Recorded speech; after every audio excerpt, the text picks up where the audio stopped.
Welcome back. Now, police officials maintain that progress is being made in clearing the DNA test backlog.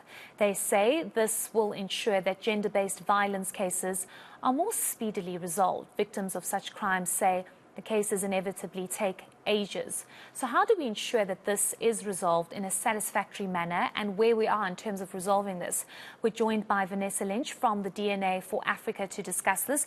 Thank you so much for your time, Vanessa. We do appreciate it. I've actually had a discussion with an investigating officer just yesterday that told me the serious backlog when it comes to DNA, and that you have victims for years not being able to really find closure in terms of suspects getting arrested because there is a DNA backlog and there are no results when it comes to the DNA. The police minister, on the other hand, says, no, we've resolved all the DNA backlog, everything is up to date. That's clearly not the reality on the ground. What are you hearing as DNA for Africa about this?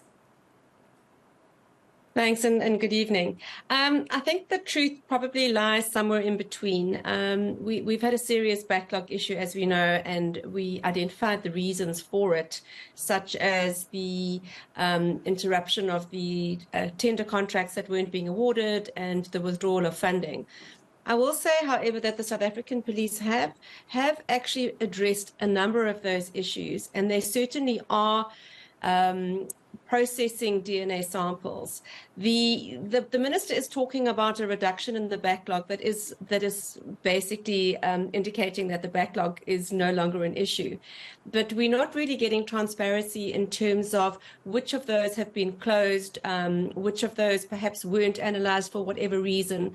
So they're probably only talking about the samples that they've chosen to take forward. There is, however, a DNA task team that is being run by the National Prosecuting Authority, and they have actually said that they are seeing cases coming through that they are able to take to court, which is very encouraging because that's a very good checks and balances process. So there will obviously still be some cases in backlog, but we are definitely seeing cases coming through and indicating that the analysis process is ongoing. So we'll probably always have some form of a backlog, but it is encouraging that they are definitely moving forward, and we are seeing prosecutions taken forward because they have DNA results. Certainly. So there has been some progress, and I think because of the pressure that there actually cannot be a backlog. It causes magistrates to say, well, I'm throwing this case out of court because we've been waiting years. There have been no DNA results. You have investigating officers saying, well, there's nothing we can do. I want to ask you if you don't find it alarming and rather concerning that here in South Africa, we have one biology center or one biology lab. I don't know what the right word is in terms of the DNA sampling. So the investigating officer has indicated that there is only one center where most provinces have to send this DNA sampling to get tested. Shouldn't there be more resources in pumping into more labs and more centers to allow for a speedy turnaround process? I have to say that you need to look at your sources, Heidi, because whoever's giving you this information it's factually incorrect. We have 2 forensic science laboratories in the country, fully functioning forensic science laboratory, one in Arcadia and one in Plattekloof. And they both have quite a high capacity of throughput for both reference samples, which are quite simple, and crime scene samples.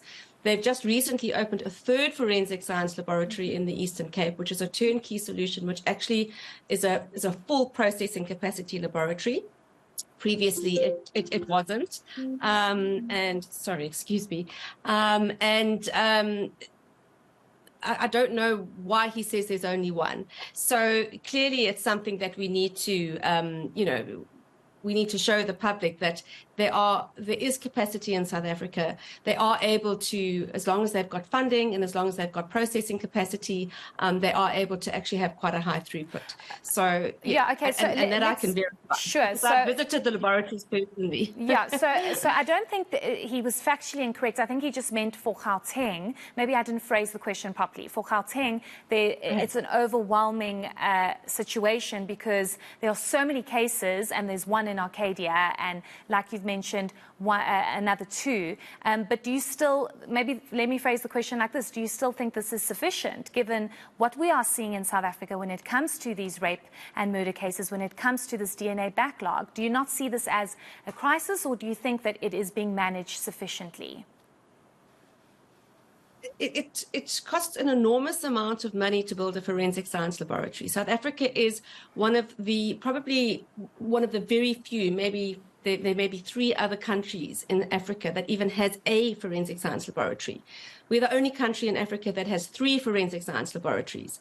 And as I said, their throughput capacity is literally that they can do thousands per day as long as they have funding, and as long as they have the support of the government, which is providing consumables. So yes, ideally it would be great to have one in every province, but we don't have the funding for that, and there are not many countries that actually do have those kind of resources. So it's unrealistic to expect every single province to have their own forensic science laboratory. We do have a system where certain provinces send their particular samples to other provinces. So there is a system whereby Gauteng obviously has other provinces' samples which are sent to them. But I think that we have to, we've been speaking about the backlog for a long time, and we have to acknowledge that steps have been taken to reduce that backlog quite dramatically.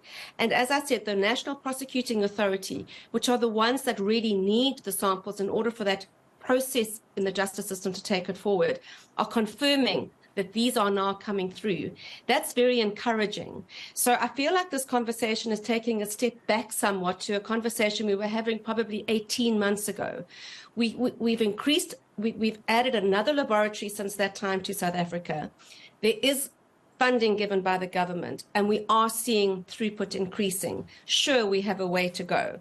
And I think we've moved from a crisis situation to a point of actually being able to say that they are addressing the number of samples that are coming in. But obviously, in an ideal world, it would be great to have more forensic science laboratories. Okay, fantastic. Yes. Well, thank you for that clarity, and thank you for emphasizing the fact that enough is being done. I think that's also important to highlight. Thank you so much for your time. That was Vanessa Lynch from the DNA for Africa.